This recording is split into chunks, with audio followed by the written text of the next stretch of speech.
Hola, ¿qué tal? Espero que estén muy bien. Bienvenidos a un capítulo más del podcast de la Sociedad Académica Médica Latinoamericana. Estoy con mi amigo Diego Escarmán. ¿Qué onda? Bienvenidos otra vez. Gracias por su interés en seguir aprendiendo. Ok, mi nombre es Adrián Márquez, soy anestesiólogo y el día de hoy vamos a hablar de otro tema de miedo.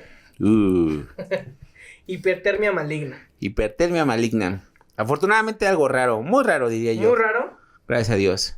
Pero sin embargo es una complicación potencialmente mortal, ¿no? Que ni a tu peor enemigo le deseas eso, ¿no? Uh-huh. Que tenga un evento de estas características. Y bueno, ¿qué es la hipertermia maligna? Hay que empezar a definirlo, ¿no?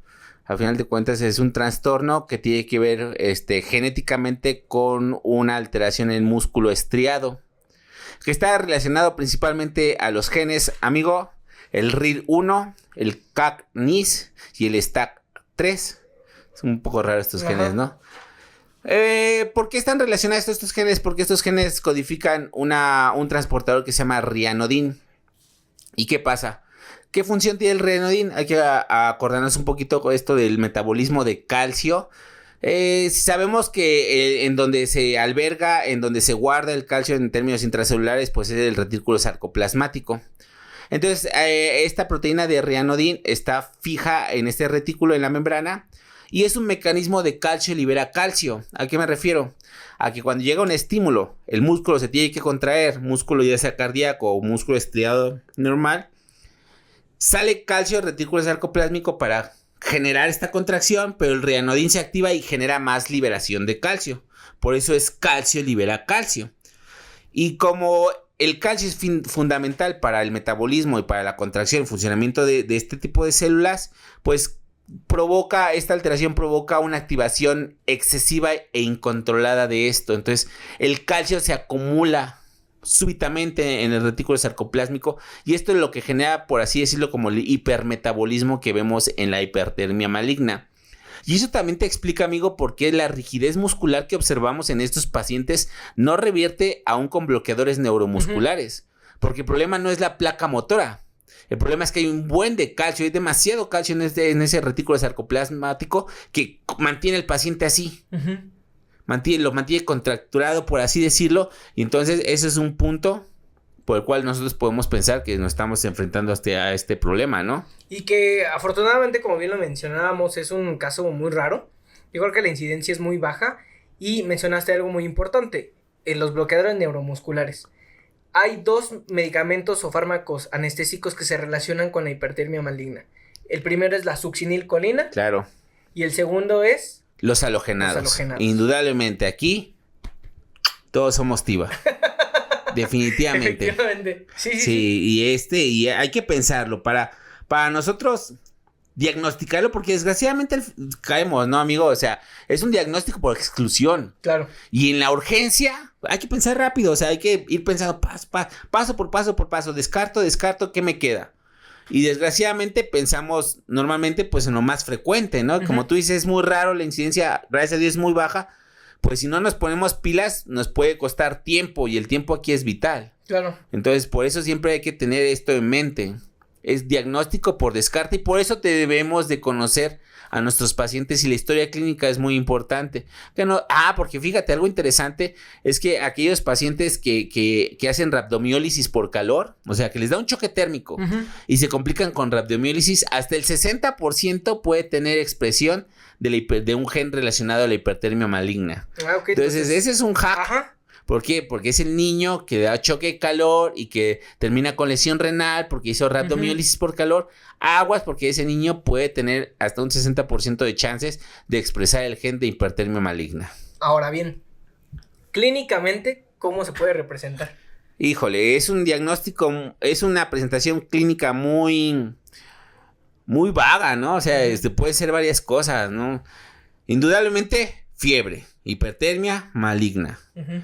La contracción muscular, el espasmo muscular, hipercapnia, pero esta hipercapnia, a lo mejor a mucha banda dice, no, es que hipercapnia 100 milímetros de mercurio de CO2, no, es una hipercapnia que raya en el límite superior alto, 55, 60, pero su principal característica es de difícil control.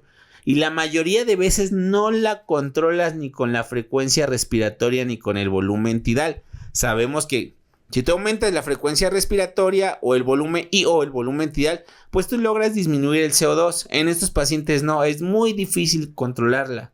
Es una característica importante. Conforme va avanzando, indudablemente arritmias. ¿Qué más podemos encontrar? Hipertensión arterial, taquicardia. Y todo esto, pues, si no se controla a tiempo, porque hay también una liberación súbita de potasio, puede llevar, y eso causa las arritmias, puede llevar a la asistolia del paciente. Claro. Entonces, eso es el riesgo de la hipertermia maligna. Controlar el impacto que causa este acúmulo excesivo de calcio a nivel de los miocitos del músculo estriado, ¿no? Entonces, eso es lo que hay que enfocarse siempre. Ok. Ahora, dicen que sí hay un antídoto. Sí, claro. El dantrolén. Ajá. Aquí en México ese fármaco es como la Llorona. Ajá. Todos decimos que existe, pero nadie lo ha visto. Yo al menos nunca lo he visto. No, yo tampoco. La verdad es que y espero nunca tener la necesidad de tener que buscarlo, ¿no? Pero no, en México desgraciadamente es difícil encontrarlo. Pero es el antídoto. Y de hecho las guías dicen 3 puntos importantes cuando tú piensas o sugieres que puede ser hipertermia maligna. 1, cesa el estímulo. Normalmente es halogenado. ¿Por qué? Claro. Porque mantenemos nuestra anestesia así, ¿no? Quita el halogenado. Y aquí quiero recalcar algo muy importante. Aquí las guías te sugieren, pues cambia la máquina de anestesia. Pero la máquina que tú pongas debe tener al menos 24 horas que no se haya usado halogenado en esa máquina. Okay. Y eso en la institución es muy difícil. Todas las salas siempre están llenas. Siempre hay urgencias. ¿Qué quirófano descansa 24 horas en las instituciones? Ninguno, Es raro. Es muy raro. Y otra, tienes que encontrar al paciente y darle con ambú. Lava el circuito. Aquí, y es de los pocos contextos en donde aplica lavar el circuito, porque los pacientes no despiertan más rápido lavando el circuito. Eso también es mito. Pero aquí sí aplica, lava el circuito. 2, cambia la calzodada. Cambia el absorbente. Ya sea calzodada. Aquí en México nada más hay calzodada, me atrevo a decir, no hay calvaritada. Entonces, cambiamos la calzodada. Cambiamos todo, la manguera, purgamos el circuito, todo si es posible, si identificamos, mira, la máquina de este quirófano no se ha utilizado en 24 horas, tráetela, la cambiamos, lo conectamos, quitamos el sebo, ponemos propo, porque indudablemente hay que mantener al paciente todavía en este estado, ¿no? Hipnótico, por estado grave que tiene, ¿sale? Punto número 2, en el actuar, da el antídoto. Un bolo de entre 2 a 3 miligramos por kilogramo de peso que se puede repetir cada 5 minutos. Y el punto número 3, controlar la hipertermia. A veces inclusive dice la literatura que está indicado hielo. En algún momento, ahora sí que es como en la primaria, antes aquí decían que era un panteón.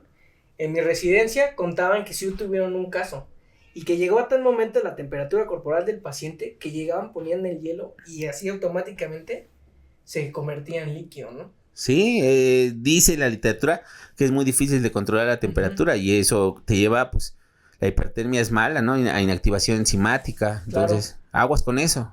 Bueno, entonces, ¿qué perlas o qué nos podríamos llevar a casa? 1, la historia clínica yo creo que es fundamental, como todo, ¿no? La historia clínica puede darte ese, como que, semáforo rojo de aguas, amigo, porque tiene riesgo, ¿no? Ya quedamos. Aquel niño que hizo choque térmico de infancia, que terminó con lesión renal aguda, pues puede ser un candidato para pensar, puede tener la expresión del gen. Hasta un 60%. Hasta el 60%. Eso es interesante. 2, los 2 medicamentos anestésicos que lo pueden desencadenar, succinilcolina y halogenado. Sí o sí, grabártelos como tu nombre, ¿no? Son los más por frecuencia son los más relacionados, ¿no? Succi y halogenados. Ok. Y tenemos 3 genes. Los 3 genes importantes. Los 3 genes que son el RIR1. RIR1, ajá. El CACNIS. CACNIS. El CACNIS. Y el STAC3. Así es. Ahora sí que quien se los aprenda le vamos a regalar unos dulces, ¿no? Porque prácticamente... Eso es para pregunta de examen profesional. A ver, dime qué genes son los Eso es como para quitarle el bloqueo al residente, sí. ¿No? No sabe, chavo, dame chance, yo lo hago. Los 3 genes, básico. Mi hijo lo sabe. Exactamente. Otra vez. Punto número 4. Punto número 4, identificar. Identificar y hacer el diagnóstico por descarte. Ok.